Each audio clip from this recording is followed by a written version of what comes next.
जय जय श्री राधे। हरे कृष्ण। भगवत स्वरूप सभी साधुओं को मेरा प्रणाम। आज हम जानेंगे श्रीमद् भागवत महापुराण का द्वितीय स्कंद का 9वां अध्याय, जहाँ ब्रह्मा जी के द्वारा भगवत दर्शन और भगवान के द्वारा उन्हें चतुश्लोकी भागवत का उपदेश। वीडियो शुरू करने से पहले आप सभी से अनुरोध है, अगर आपने मेरे चैनल सब्सक्राइब नहीं किया तो सब्सक्राइब कर लीजिए और बेल आइकन को प्रेस कर दीजिए ताकि मेरा हर वीडियो आप तक पहुंच जाए। और अगर आपको मेरा वीडियो अच्छा लगता है तो लाइक ज़रूर कीजिएगा और अपने बंधु बांधव में शेयर कीजिएगा ताकि उनको ये जानकारी प्राप्त हो सके और अपने जीवन में इसको धारण कर सके। तो शुरू करते हैं श्रीमद् भागवत महापुराण का द्वितीय स्कंद का 9वां अध्याय। श्री शुक उवाच आत्मा मायामृते राजन परस्यानुभवत्म न चतुर्थार्थ संबंध स्वप्न दृष्ट रिवशसा। श्री सुखदेव जी ने कहा, परीक्षित, जैसे सपनों में देखे जाने वाले पदार्थों के साथ उसे देखने वालों का कोई संबंध नहीं होता, वैसे ही देहादि से अतीत अनुभव स्वरूप आत्मा का माया के बिना दृश्य पदार्थों के साथ कोई संबंध नहीं हो सकता। विविध रूप वाली माया के कारण वो विविध रूप वाली प्रतीत होता है और जब उसके गुण में रम जाता है तब ये मैं हूँ, ये मेरा है, इस प्रकार मानने लगता है। किंतु जब ये गुणों को क्षुब्ध करने वाले काल और मोह उत्पन्न करने वाली माया इन दोनों से परे अपने अत्यंत स्वरूप में मोहरहित होकर रमण करने लगता है, आत्माराम हो जाता है, तब ये मैं मेरा का भाव छोड़कर पूर्ण उदासीन गुणातीत हो जाता है। ब्रह्मा जी की निष्कपट तपस्या से प्रसन्न होकर भगवान ने उन्हें अपने रूप का दर्शन कराया और आत्म तत्व के ज्ञान के लिए उन्हें परम सत्य परमार्थ वस्तु का उपदेश किया। वही बात मैं तुम्हें सुनाता हूँ। तीनों लोगों के परम गुरु आदिदेव ब्रह्मा जी अपनी जन्मस्थान कमल पर बैठकर सृष्टि करने की इच्छा से विचार करने लगे, परंतु जिस ज्ञान दृष्टि से सृष्टि का निर्माण हो सकता था और जो सृष्टि व्यापार के लिए वांछनीय है, वो दृष्टि उन्हें प्राप्त नहीं हुई। एक दिन वो यही चिंता कर रहे थे कि प्रलय के समुद्र में उन्होंने व्यंजनों के 16वें एवं 21वें अक्षर त तथा प को तप तप तप करो इस प्रकार वो 2 बार सुने। परीक्षित, महात्मा लोग इस तप को ही त्यागियों का धन मानते हैं। ये सुनकर ब्रह्मा जी ने वक्ता को देखने की इच्छा से चारों ओर देखा, परंतु वहाँ दूसरा कोई दिखाई ना पड़ा। वो अपने कमल पर बैठ गए और मुझे तप करने की प्रत्यक्ष आज्ञा मिली है, ऐसा निश्चय कर और उसी में अपना हित समझकर उन्होंने अपने मन को तपस्या में लगा दिया। ब्रह्मा जी तपस्वियों में सबसे बड़ा तपस्वी है, उनका ज्ञान अमोघ है। उन्होंने उस समय 1 सहस्र दिव्य वर्षों पर्यंत एकाग्र चित्त से अपने प्राण, मन, कर्मेंद्रिय और ज्ञानेंद्रियों को वश में करके ऐसी तपस्या की जिससे वो समस्त लोगों को प्रकाशित करने में समर्थ हो सके। उनकी तपस्या से प्रसन्न होकर भगवान ने उन्हें अपना वो लोक दिखाया जो सबसे श्रेष्ठ है और जिससे परे कोई दूसरा लोक नहीं है। उस लोक में किसी भी प्रकार के क्लेश, मोह और भय नहीं है, जिन्हें कभी एक बार भी उसके दर्शन का सौभाग्य प्राप्त हुआ है। वो देवता बार बार उसकी स्तुति करते रहते हैं। वहाँ रजोगुण, तमोगुण और इनसे मिला हुआ सत्वगुण भी नहीं है। वहाँ ना काल की दाल गलती है और ना माया की कदम रख सकती है। फिर माया के बाल बच्चे तो जा ही कैसे सकते हैं। वहाँ भगवान के वो पार्षद निवास करते हैं जिनका पूजन देवता और दैत्य दोनों ही करते हैं। उनका उज्जवल आभा से युक्त श्याम शरीर शतदल कमल के समान कोमल नेत्र और पीले रंगों के वस्त्रों से शोभायमान है। अंग अंग से राशि राशि सौंदर्य बिखरता रहता है। वो कोमलता की मूर्ति है। सभी के चार चार भुजाएं हैं। वो स्वयं तो अत्यंत तेजस्वी है ही, मणिजटित सुवर्ण के प्रभामय आभूषण भी धारण किए रहते हैं। उनकी छवि और कमल के उज्ज्वल तंतु के समान है। उनके कानों में कुंडल, मस्तक पर मुकुट और कंठ में मालाएं शोभायमान है।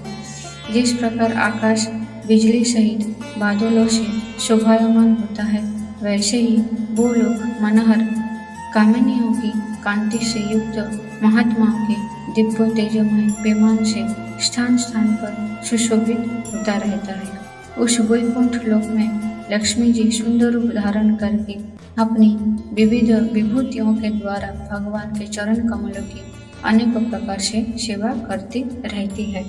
कभी कभी जब वो झूले पर बैठकर अपने प्रियतम भगवान की लीलाओं का गायन करने लगती है, तब उनकी सौंदर्य और सुरभि से उन्मत्त होकर स्वयं उन लक्ष्मी जी का गुणगान करने लगते हैं। ब्रह्मा जी ने देखा कि उस दिव्यलोक में समस्त भक्तों के रक्षक लक्ष्मीपति, यज्ञपति एवं विश्वपति भगवान विराजमान है। सुनंद, नंद, प्रबल और अहन आदि मुख्य पार्षदगण उन प्रभु की सेवा कर रहे हैं। उनका मुख कमल प्रसाद मधुर मुस्कान से युक्त है। आंखों में लाल लाल डोरियां है। बड़ी मोहक और मधुर चितवन है। ऐसा जान पड़ता है कि अभी अभी अपने प्रेमी भक्तों को अपना सर्वस्व दे देंगे। सिर पर मुकुट, कानों में कुंडल और कंधे पर पीताम्बर जगमगा रहे हैं। वक्षस्थल पर एक सुनहरी रेखा के रूप में श्री लक्ष्मी जी विराजमान है और सुंदर चार भुजाएं हैं। वो एक सर्वोत्तम और बहुमूल्य आसन पर विराजमान है। पुरुष, प्रकृति, महत्तत्व, अहंकार, मन, 10 इंद्रिय, शब्दादि 5 तन्मात्राएं और पंचभूत, ये 25 शक्तियां मूर्तिमान होकर उनके चारों ओर खड़ी है। समग्र ऐश्वर्य, धर्म, कीर्ति, श्री, ज्ञान और वैराग्य, इन 6 नित्य सिद्ध सर्वभूत शक्तियों से वो सर्वदा युक्त रहते हैं। उनके अतिरिक्त और कहीं भी ये नित्य रूप में निवास नहीं करती। ये सर्वेश्वर प्रभु अपने नित्य आनंदमय स्वरूप में ही नित्य निरंतर निमग्न रहते हैं। उनका दर्शन करते ही ब्रह्मा जी का हृदय आनंद के उद्वेग से लबालब भर गया। शरीर पुलकित हो उठा। नेत्र में प्रेमाश्रु छलक आए। ब्रह्मा जी ने भगवान के उन चरण कमलों में जो परमहंस के निवृत्ति मार्ग से प्राप्त हो सकते हैं, सिर झुकाकर प्रणाम किया। ब्रह्मा जी के प्यारे भगवान अपने प्रिय ब्रह्मा को प्रेम और दर्शन के आनंद में निमग्न शरणागत तथा प्रजा सृष्टि के लिए आदेश देने के यज्ञ देखकर बहुत प्रसन्न हुए। उन्होंने ब्रह्मा जी से हाथ मिलाया तथा मंद मुस्कान से अलंकृत वाणी में श्री भगवान ने कहा, ब्रह्मा जी, तुम्हारे हृदय में तो समस्त वेदों का ज्ञान विद्यमान है। तुमने सृष्टि रचना की इच्छा से चिरकाल तक तपस्या करके मुझे भली भांति संतुष्ट कर दिया है।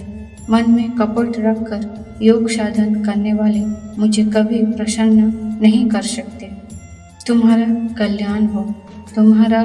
तुम्हारी जो अभिलाषा हो वही वर मुझसे मांग लो, क्योंकि मैं मुँह मांगी वस्तु देने में समर्थ हूँ। ब्रह्मा जी, जीव के समस्त कल्याणकारी साधनों का विश्राम पर्यवसान मेरे दर्शन में ही है। तुमने मुझे देखे बिना ही उस शून्य जल में मेरी वाणी सुनकर इतनी घोर तपस्या की है। इसी से मेरी इच्छा से तुम्हें मेरे लोक का दर्शन हुआ। तुम उस समय सृष्टि रचना का कर्म करने में किंग कर्तव्य मूढ़ हो रहे थे, इसी से मैंने तुम्हें तपस्या करने का आज्ञा दी थी, क्योंकि निष्पाप तपस्या मेरा हृदय है और मैं स्वयं तपस्या का आत्मा हूँ। मैं तपस्या से ही इस संसार की सृष्टि करता हूँ, तपस्या से ही इसका धारण पोषण करता हूँ और फिर तपस्या से ही इसे अपने में लीन कर लेता हूँ। तपस्या मेरी एक दुर्लभ शक्ति है। ब्रह्मा जी ने कहा, भगवान आप समस्त प्राणियों के अंतकरण में साक्षी रूप से विराजमान रहते हैं।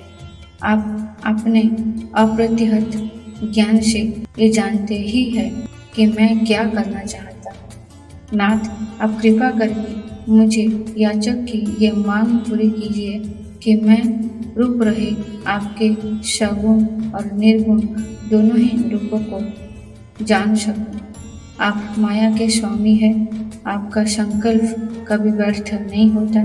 जैसे मकड़ी अपने मुंह से जाला निकालकर उसमें कीड़ा करती है और फिर उसे अपने में लीन कर लेती है, वैसे ही आप अपनी माया का आश्रय लेकर इस विविध शक्ति संपन्न जगत की उत्पत्ति, पालन और संहार करने के लिए अपने आप को ही अनेक रूप में बना देते हैं और क्रीड़ा करते हैं। इस प्रकार आप कैसे करते हैं, इस मर्म को मैं जान सकूं, ऐसा ज्ञान आप मुझे दीजिए।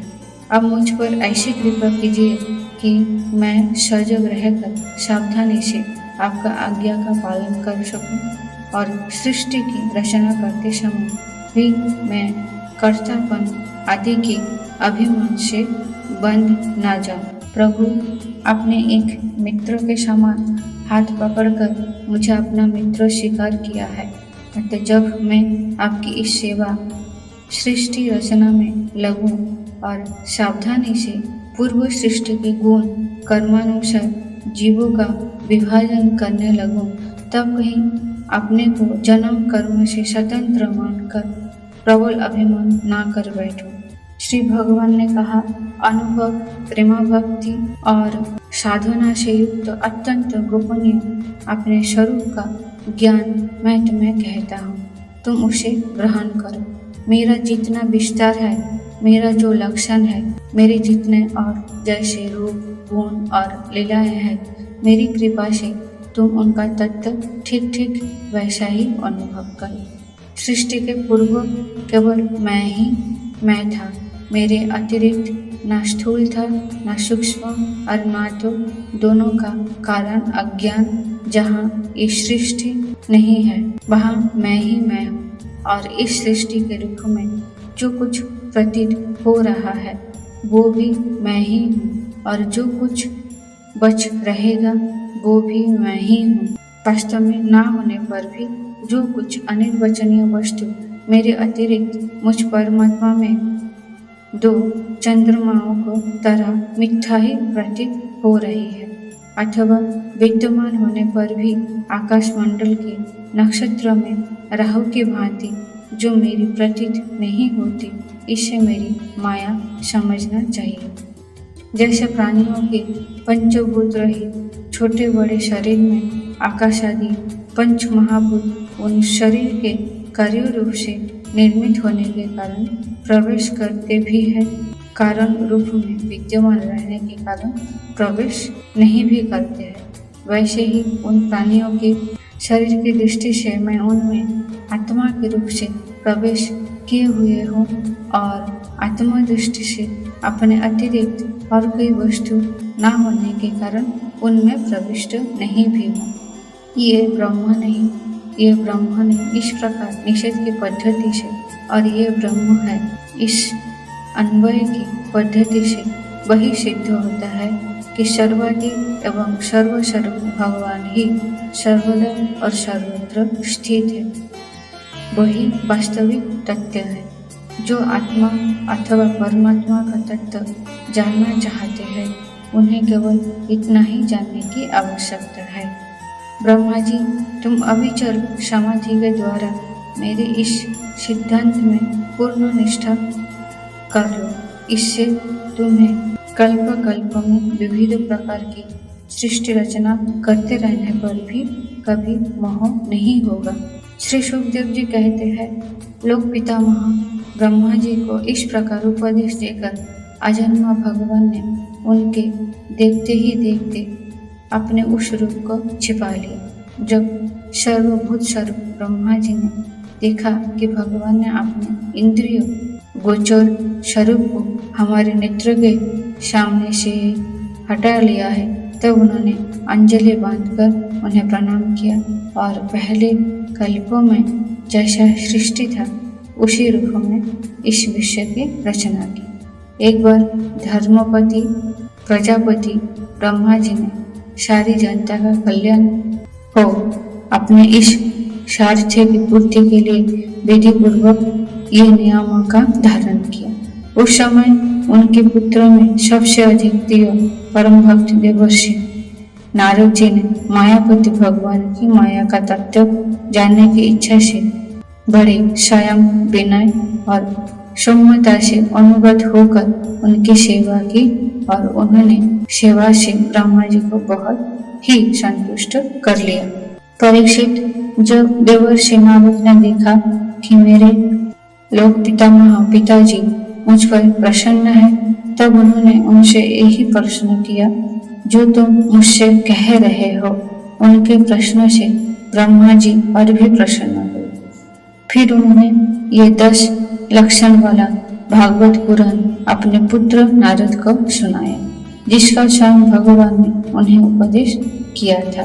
परीक्षित, जिस समय मेरे परम तेजस्वी पिता सरस्वती के तट पर बैठकर परमात्मा के ध्यान में मग्न थे, उस समय देवर्षि नारद जी ने वही भागवत उन्हें सुनाई। तुमने मुझसे जो प्रश्न किया है कि विराट पुरुष से इस जगत की उत्पत्ति कैसे हुई, तथा दूसरे भी जो बहुत से प्रश्न किए हैं, उन सब का उत्तर मैं उसी भागवत पुराण के रूप में देता हूँ। अतः श्रीमद् भागवत महापुराण का द्वितीय स्कंद का 9वां अध्याय समाप्त। अब प्रेम पूर्ण हृदय से अपने आराध्य भगवान का चिंतन करते हुए बोलिए, जय जय श्री राधे, हरे कृष्ण।